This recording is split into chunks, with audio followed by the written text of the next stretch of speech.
don't have any more bullets. Nah, bro.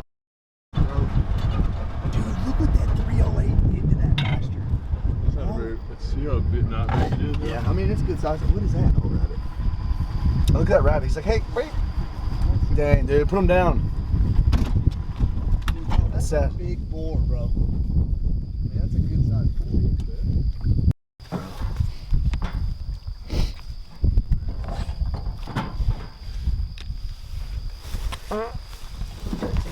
This is one good thing about Texas. I broke his shoulder. That's what it is. I broke his shoulder. Look at that. It's weird that he didn't like squeal. Nothing. No, I popped him and he just kept going like. Then I think I shot him in his asshole. He's running away. Look at some nuts. Way down here. Just spider. I mean, look at that bullet hole.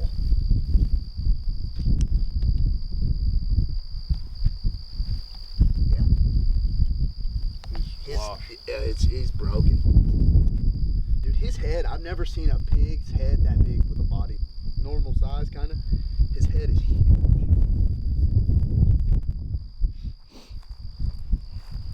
I'll load him up.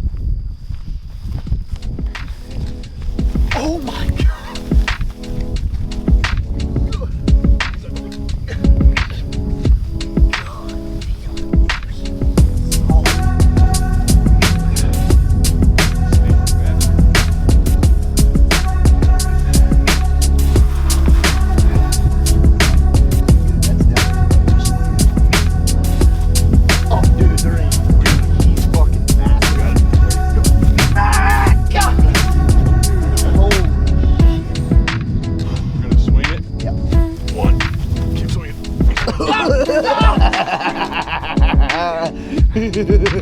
Cutter's got me in my leg.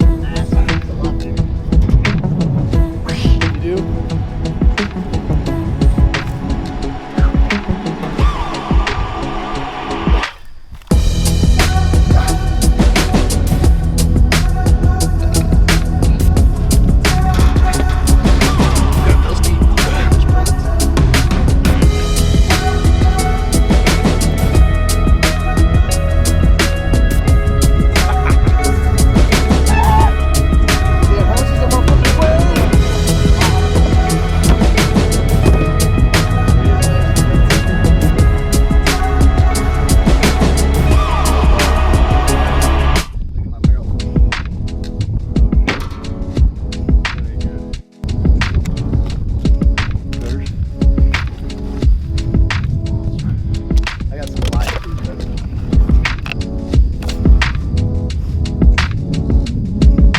Frosty, motherfuckers.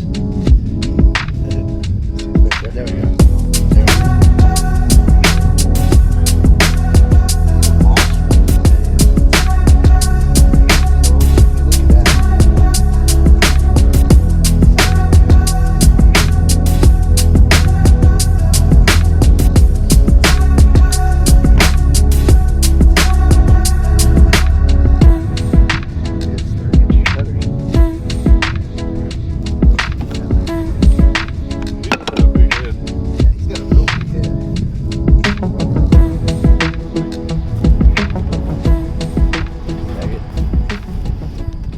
Hey, what's up, y'all? Hope y'all enjoyed that video.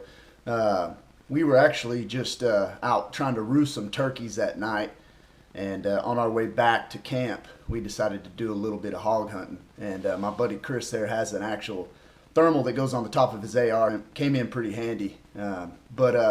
Just kind of wanted to address a few things. I'm sure there's some people on here that are going to say that that's not good material for YouTube, and probably disagree with a whole lot of what we do.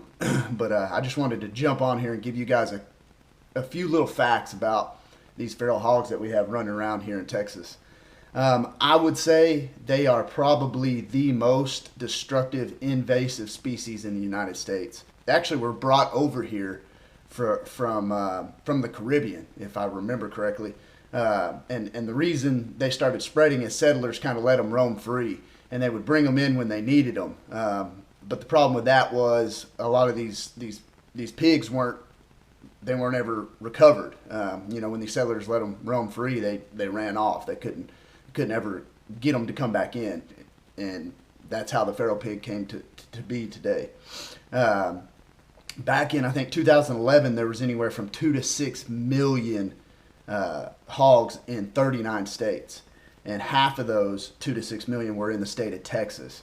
So you're talking in 2011 anywhere from 1 to 3 million in the state of Texas alone.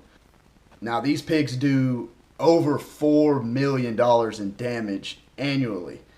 These things can root up to 3 feet in these agriculture fields, destroying agriculture altogether. You know, wheat, soybeans, corn. I mean, anything you can think of, these pigs go in there and they just completely destroy these fields. And what that does is it actually disrupts native vegetation, allowing all these invasive plants to actually come in and take over all these fields. And that really kills the farmer. They actually also force out all these other wildlife, and they carry tons of diseases. Something that's called, I think it's called swine brucellosis, which can be actually transmitted to a domestic pig, and then it affects the pork industry. So, I mean, there's that, and there's a whole lot of other stuff. These pigs actually don't have any natural predators either. They begin breeding at 6 to 8 months old and have anywhere from 4 to 12 piglets every time. They breed and have piglets every year, just like any other animal. But they have piglets for 4 to 8 years out of their life. So, you know, you've got 2 to 6 million pigs running around having, you know, 4 to 12 piglets every single year. I mean, that number is crazy. So let's do a little math here. Let's say you've got 2 million pigs having 4 piglets, and this is, you know, the smaller part of the number. 2 million pigs at 4 piglets every year. That increases the population to 8 million in 1 year. And then if you went to the high side of that, 6 million pigs having a dozen piglets every year, that increases the numbers to 72 million. So, I mean, we got to think about stuff like that. Studies have actually also shown that even with the hogs population reduced 70%, they return to full strength. And, I mean, return to full numbers in 2 to 3 years. To me, that's insane. These pigs also eat almost anything. They eat fawns, they eat turkey, they eat lambs, they eat calves, they eat quail, they eat eggs. They even now become famous for eating rattlesnakes. In the state of Texas, that's pretty dangerous.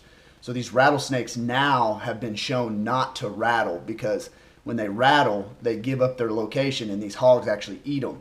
So these rattlesnakes have actually adapted to that. And a lot of the times these rattlesnakes are not rattling to warn you, and they're striking without rattling. So we're walking around and we're used to hearing a rattlesnake rattle to let us know where they're at. Now they're not doing that, and that's become pretty dangerous. And to me, that's crazy that a rattlesnake has adapted to the hog, and the hog has created this adaptation, and this adaptation has become pretty dangerous to humans just based on a rattlesnake. There's a bunch of stuff for you to look up on the internet and discover about these hogs.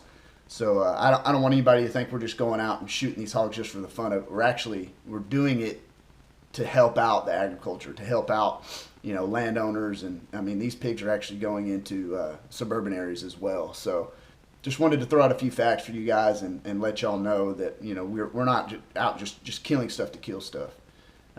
We're doing it for a reason. So hope you guys enjoyed that, and as always, stay frosty. We'll see y'all next time.